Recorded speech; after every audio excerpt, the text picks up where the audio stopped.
What a gorgeous day. Look at that sky. Just look at that sky.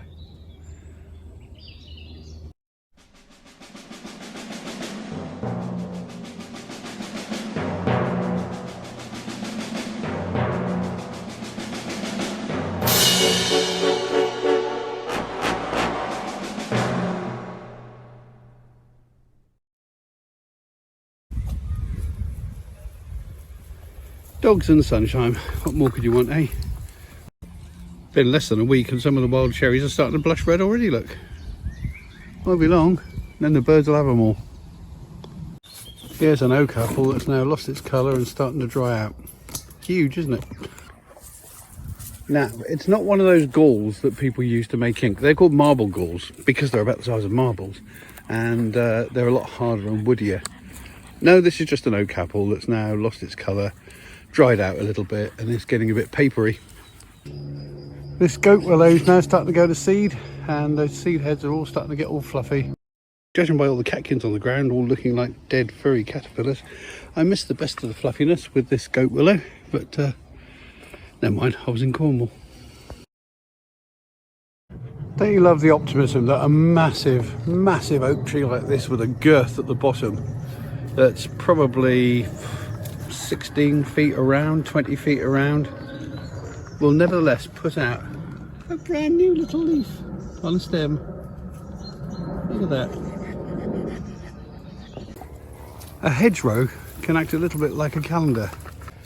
So here, of course, we got some beech mast, some beech tree here, and some young beech nuts starting to form.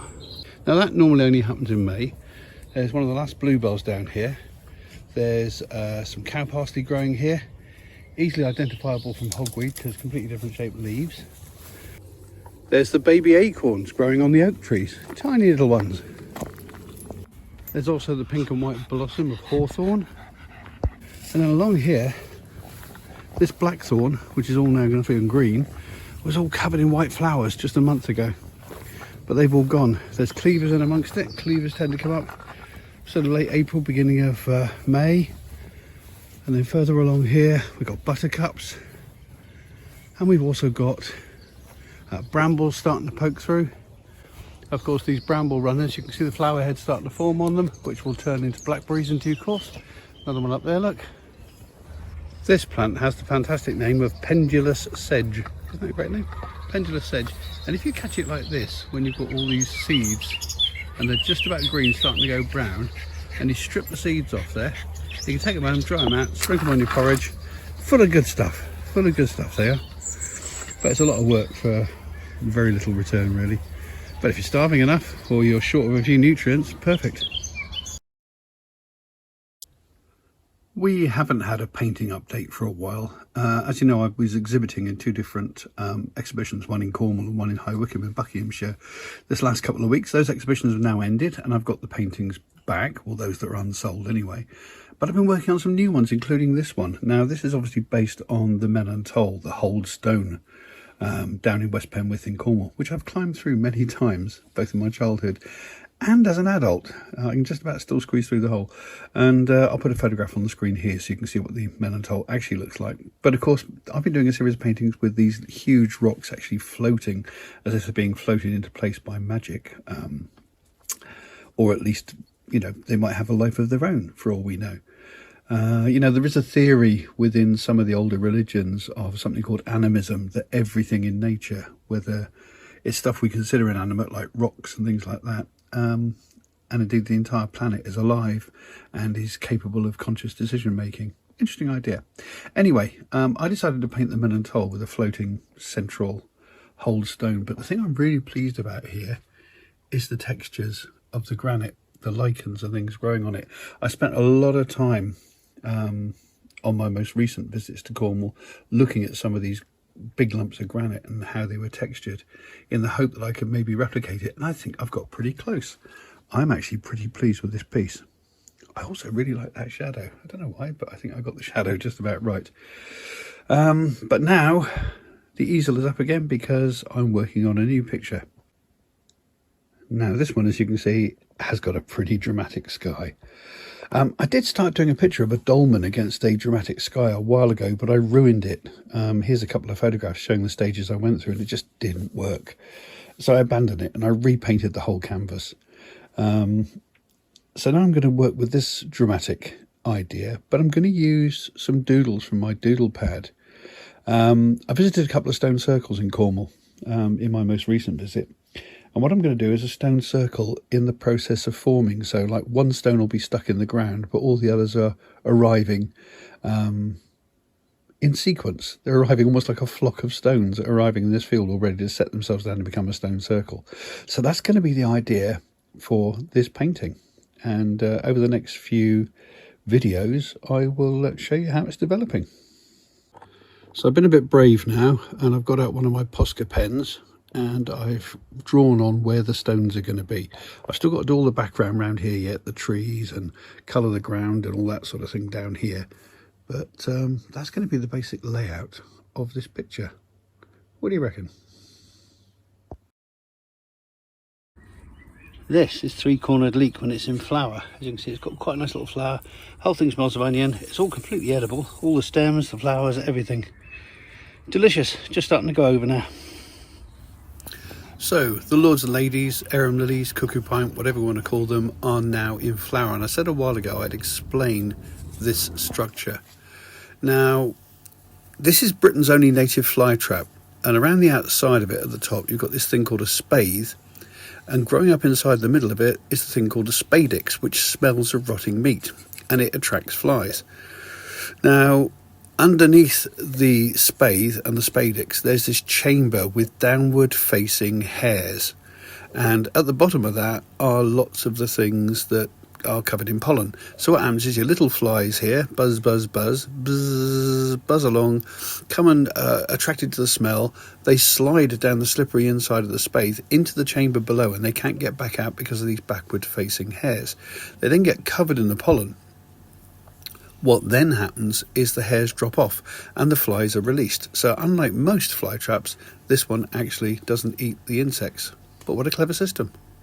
So what happened next is the spadix and the spathe wither away and die, and the now fertilised ovary, the chamber in which the flies were kept, now starts to develop into a cluster of bright red berries, which we'll see in a month or so. They're poisonous to humans, but birds love them. Beautiful little display of cornflowers here. The bluebells have now gone to seed. They've got these big seed bulbs developing on all the plants now. So that's the bluebells getting ready to store themselves up for next year.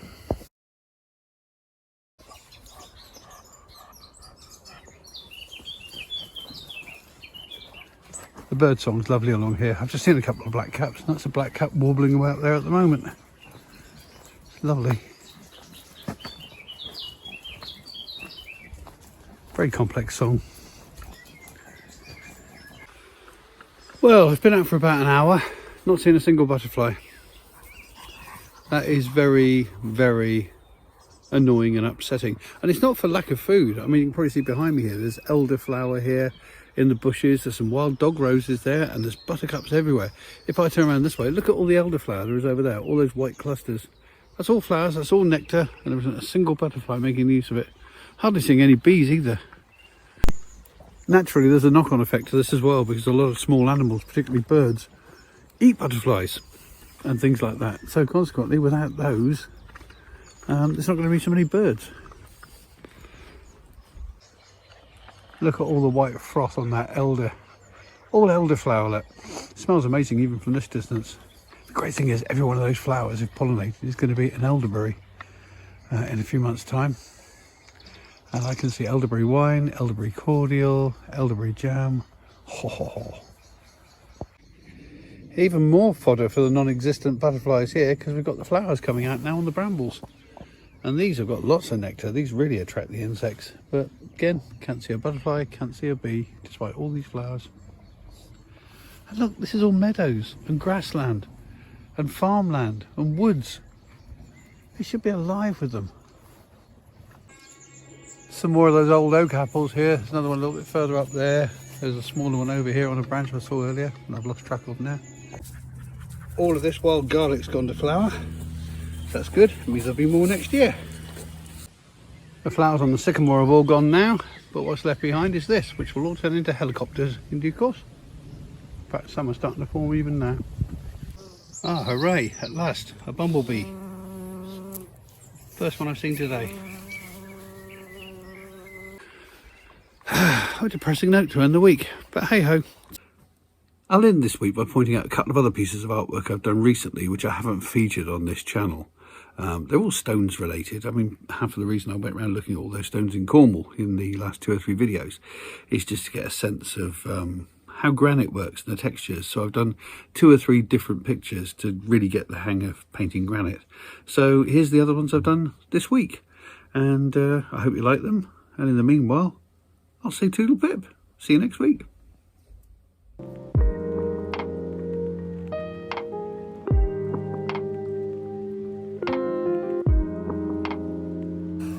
Oh, and if you haven't seen them already, I put a series of 5 little short essays about art, some of the big myths about art and why people believe they can't create art, when they actually can. Everyone can make art. They're in the posts section of this YouTube channel. Please have a read, and I hope you find them useful.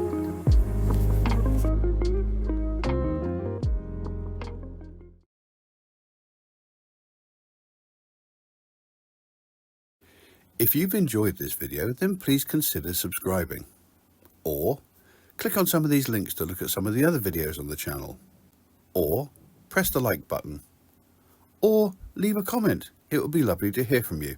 Any combination of those 4 things would be wonderful. Thank you very much.